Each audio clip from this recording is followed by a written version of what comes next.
Waalaikumsalam warahmatullahi wabarakatuh. Selamat sore teman Dana dimanapun kamu berada yang lagi bersiap-siap sebentar lagi untuk berbuka puasa. Ketemu lagi bersama kita berdua. Ada Rizal Kadri, ada Habib Jafar, ada Kita siapa? punya tagline nggak ya? Ada teman Dana. Atau gini, Apa? Gimana? Reza Iya. Arab. Wah, jangan ya. Octavian, gamers ganteng idaman. Jangan dong.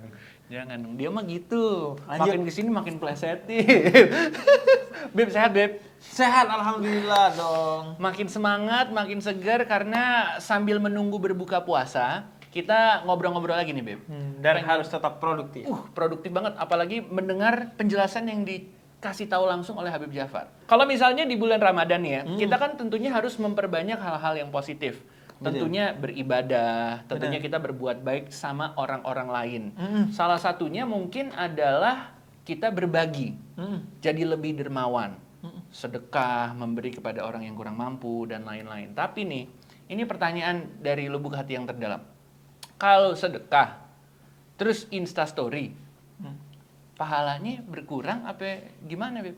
Nah, gini, jangan suzon dulu. Oh, jangan suzon. Bahayanya memperlihatkan sedekah itu adalah ria. Oke. Ria itu adalah ingin dipuji oleh orang lain. Sehingga ketika kita ria, maka pahalanya itu hilang. Karena tujuannya memang untuk dapat exposure, untuk dapat followers, kan? Dapat insight yang banyak. Iya, insight yang banyak, untuk dapat citra yang positif. Benar. Dan itu ciri orang kecil. Oke. Orang kecil itu membesarkan dirinya dengan pencitraan. Orang besar itu gak perlu membesarkan dirinya karena itu dia fokus rendah hati aja. Sebab dalam Al-Quran dikatakan intubtu shadaqati fa ni'mahiyya. Kalau kamu memperlihatkan sedekahmu gak apa-apa. Asalkan bukan karena ria. Jadi misalnya karena laporan. Nah, lu ngumpulin donasi, ada tuh kemudian yang kayak lu gitu. laporin Iya, kan. iya. Udah gua salurkan pada tanggal sekian, jam sekian ke sini, ada fotonya kan. Karena nopik hoak kadang Iya bener. Ntar taunya kenapa-kenapa nanti disuzonin sama orang lagi. Betul. Atau bahkan double sedekahnya. Pertama sedekah barang, setelah itu sedekah motivasi untuk ngajak orang lain. Iya itu. Ih, seru ya, gue mau sedekah juga dong. Benar. Tapi kalau menyembunyikannya karena kamu nggak mampu untuk tidak riak kalau memperlihatkannya, itu lebih baik kata Quran. Jadi tergantung. Kalau lu mampu, perlihatkan nggak apa-apa, agar orang lain juga jadi ikutan.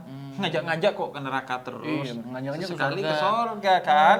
Giliran ngajakin kepada kebaikan langsung dicurigain, riak lo belum tentu. Oke, jadi bisa aja contohnya gini, dia seperti yang tadi Habib bilang gitu ya, dia instastory ketika kegiatan dia bersedekah dan lain-lain. Itu justru membuat orang-orang, gue pengen ikutan sedekah lagi dong, kapan dong, gue pengen juga. Gitu bisa juga ya, Bebe? Yang penting, kata Quran, la tubtilu shadaqatikum bil manni wal adha. Ketika kamu instastoryin memperlihatkan sedekahmu, jangan ada kesan kamu meninggikan dirimu atau merendahkan orang yang menerima. Misalnya, nih guys, gua lagi bagiin sedekah guys ke ibu ini. Bayangin bu, kalau gak ada saya gimana hidup ibu? Nggak juga, kayak gitu. Jadi jangan dengan cara-cara yang merendahkan, dengan pokoknya segala sesuatu yang merendahkan ibu atau meninggikan lo. Karena ingat, zakat itu di dalam Al-Quran kata-katanya adalah khud, ambillah. Bukan kita yang memberi, tapi mereka yang mengambil. Karena itu hak mereka yang disalurkan oleh Allah melalui kita. Jangan merasa ini pemberian dari gua. Enggak, itu hak mereka. Yang kalau kita gak kasih, berarti kita mencuri hak mereka, walaupun itu hasil keringat kita sendiri. Juga itu tuh, ini pengingat buat kita semua nih. Nah, itu juga udah kita sempet perbincangkan nih, pengen ditanya-tanya juga karena banyak teman Dana mungkin pengen tahu lebih lanjut ya soal ini nih, zakat, infak, sedekah tuh bedanya apa sebenarnya, Bib? Dan siapa yang berhak untuk mendapatkannya? Kalau zakat itu wajib. Kemudian bentuknya adalah harta dan penerimanya itu sudah ditentukan, yaitu 8 mustahik, 8 kelompok yang berhak menerima zakat. Sebagaimana dalam surah At-Taubah ayat ke-60. Yaitu fakir, miskin, mu'alaf, orang yang punya utang, kemudian orang yang berjuang di jalan Allah, orang yang dalam perjalanan, kemudian amil zakatnya, panitia zakatnya, dan yang terakhir budak. Budak, tapi sekarang kan nggak ada, udah. Yang ada paling budak korporasi. Atau budak mantan. Atau budak follower? Iya, atau budak citra-citra popularitas. Atau budak pujian? Nah, jadi nggak ada tuh. Tidak ada. Kemudian kalau yang kedua infak. Infak ini bedanya dengan zakat, dia sunnah. Oke. Bukan lagi wajib seperti zakat. Oke. Kemudian penerimanya juga siapa aja, gak mesti 8 golongan tadi. Oke. Nah, kesamaannya sama-sama harus harta. Oke. Nah, kalau sedekah dia sunnah juga seperti infak. Kemudian juga seperti infak dia tidak harus ke 8 golongan yang tadi. Oke. Kemudian bedanya adalah kalau sedekah itu gak mesti harta. Oh. Senyum itu sedekah kata Nabi. Asalkan senyumnya itu walaupun dia baik harus benar. Jangan senyum ke perempuan yang tujuannya untuk menggoda. Atau nih ada kan orang yang menggunakan agama untuk kepentingan nafsunya. Ada cewek lewat pakai kerudung, "Assalamualaikum ukhti," tujuannya menggoda. Itu nggak boleh juga. Senyum ibadah. Kemudian membahagiakan orang lain adalah ibadah termulia di sisi Allah, kata Allah dalam salah satu hadis kursinya. Oke. Bikin bahagia orang asalkan dengan cara-cara yang positif. Dan juga ya cara-cara yang juga disenangi gitu ya. Contohnya, gue punya kemeja baru nih buat lo gitu. Iya. Itu kan menyenangkan hati orang. Benar, dengan cara yang positif. Jangan, gue ada berita baru tentang yang lu benci itu. Emang apa beritanya? Gila dong.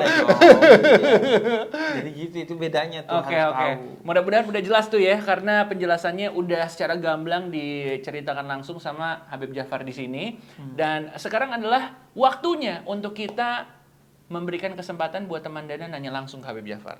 Oke, Ada pertanyaan mana kita pilih-pilih dulu. Ini ada beberapa yang menarik. Nah ini nih, kalau abis nyumbang Beb, tapi kepikiran ngasih uangnya kebanyakan, jadi kita nggak ikhlas, itu gimana Beb? Kayak, kasih 100.000, aduh, cepet lagi. Orangnya udah lewat nih. Harusnya tadi kasih 50.000 aja. Gitu. Ada yang di masjid lagi duduk, duitnya jatuh 100.000. Lalu dari belakang, ini kotak amal lewat, dikiranya, wah baik banget dia dimasukin. Nah, bukan itu duit Anda. Nah, jadi gimana? Makanya kata Nabi, lakukanlah kebaikan itu sedikit demi sedikit. Yang penting istiqomah. Istiqomah itu apa? Sama enggak? Setiap hari ada pertumbuhan. Jangan banyak tapi musiman. Pas Ramadan tobat, jadi baik, baca Quran, sholat terus. Pas setelah selesai Ramadan hilang juga. Jadi amalan yang terbaik sedikit demi sedikit. Yang penting istiqomah. Begitu juga sedekah. Nggak usah maksain. Karena kata Allah, bertakwalah kamu semampu kamu. Ittaqullah famastata'tum. Udah sedikit yang ikhlas itu berapa? Udah. Besok yang penting tambahin. Makanya sedekah itu soal habit. Dari kecil harus dibiasakan. Mulai dibiasain, walaupun mungkin dari kecil 1.000. Sekarang kan banyak tuh program di TK-TK yang benar. Sedekah. Celengan-celengan apa? Iya benar. Nih Beb, pertanyaan berikutnya. Beb, kalau lagi di jalan, lebih baik kita sedekah dengan bantu beli jualan orang atau ngasih ke orang yang minta-minta? Beli jualan orang. Oke. Kenapa? Karena Nabi tidak mengajarkan kita untuk meminta-minta. Oke. Apalagi di jalanan banyak orang yang meminta-minta padahal dia masih mampu bekerja kan. Masih mampu untuk ngelakuin sesuatu. Benar. Karena itu sebaiknya lebih ke mengapresiasi orang yang sudah bekerja. Karena kata Nabi, siapa yang bekerja untuk menghindari meminta-minta, dia sedang berjihad di jalan Allah. Jadi dia bukan hanya ibadah, jihad di jalan Allah. Kata Nabi. Jadi kalau bisa ke orang yang jualan dulu. Kalau memang ada yang lu tahu dia memang udah gak mampu lagi karena usia dan lain sebagainya, baru tuh kasih ke peminta-minta itu. Jadi lihat prioritasnya dulu seperti yang tadi udah Habib Jafar cerita gitu ya. Bener. Udah dijelaskan langsung, dan baiknya sama-sama buat kita di sini introspeksi diri nih. Bener. Ketika bulan Ramadan, apakah kita sudah mengeluarkan sesuatu untuk membantu sesama? Gimana? Atau kalau mau subsidi silang. Gimana tuh? Bantunya dengan membeli barangnya orang, kemudian dikasih ke orang yang minta-minta. Nanti si yang minta-minta jual lagi ke orang yang jual. Enggak, muter dong. Ekonomi kan gitu. Ya, tapi ekosistemnya jalan ya. Iya. Ini sangat baik, tapi bingung saya ngadepinnya gimana. Tapi terima kasih banyak Beb, udah ngasih penjelasannya, dan semoga teman Dana yang tadi nanya-nanya juga berhasil mendapatkan jawaban yang memuaskan ya. juga nih. Apa? Kadang dilema gue ya. Ya. Mau ngasih ke orang, tapi udah keburu lampu hijau. Ya. Akhirnya nggak sempet kan, udah jalan. Jadi Nah kalau lu ada di posisi itu, Ya. tetap ngasih. Tetep Ngasihnya sedekah berupa apa? Doa. Bacain surat Al-Fatihah kepada dia, doain dia dan lain sebagainya. Cocok nih. Cocok Sedekah ya? terbaik adalah doa. Buat nggak terbaik Oh, sih. nggak. Nggak bisa duit. Ini kan kalau kondisinya begitu. Maaf, saya doain aja. Tetap ya dikasih. Dia bilang, mohon maaf, doa itu kalau dimasukin ke termos gak jadi nasi. Dia bilang, kalau bisa duit dong. Tuh ya. Terima kasih banyak sekali lagi teman Dana udah ikutan ngobrol barengan sama kita. Habib Jafar, terima kasih banyak. Thank you, Reza. Sampai kita ketemu lagi di episode berikutnya dan tentunya kita mengucapkan selamat berbuka puasa. Wassalamualaikum warahmatullahi wabarakatuh. Waalaikumsalam warahmatullahi wabarakatuh.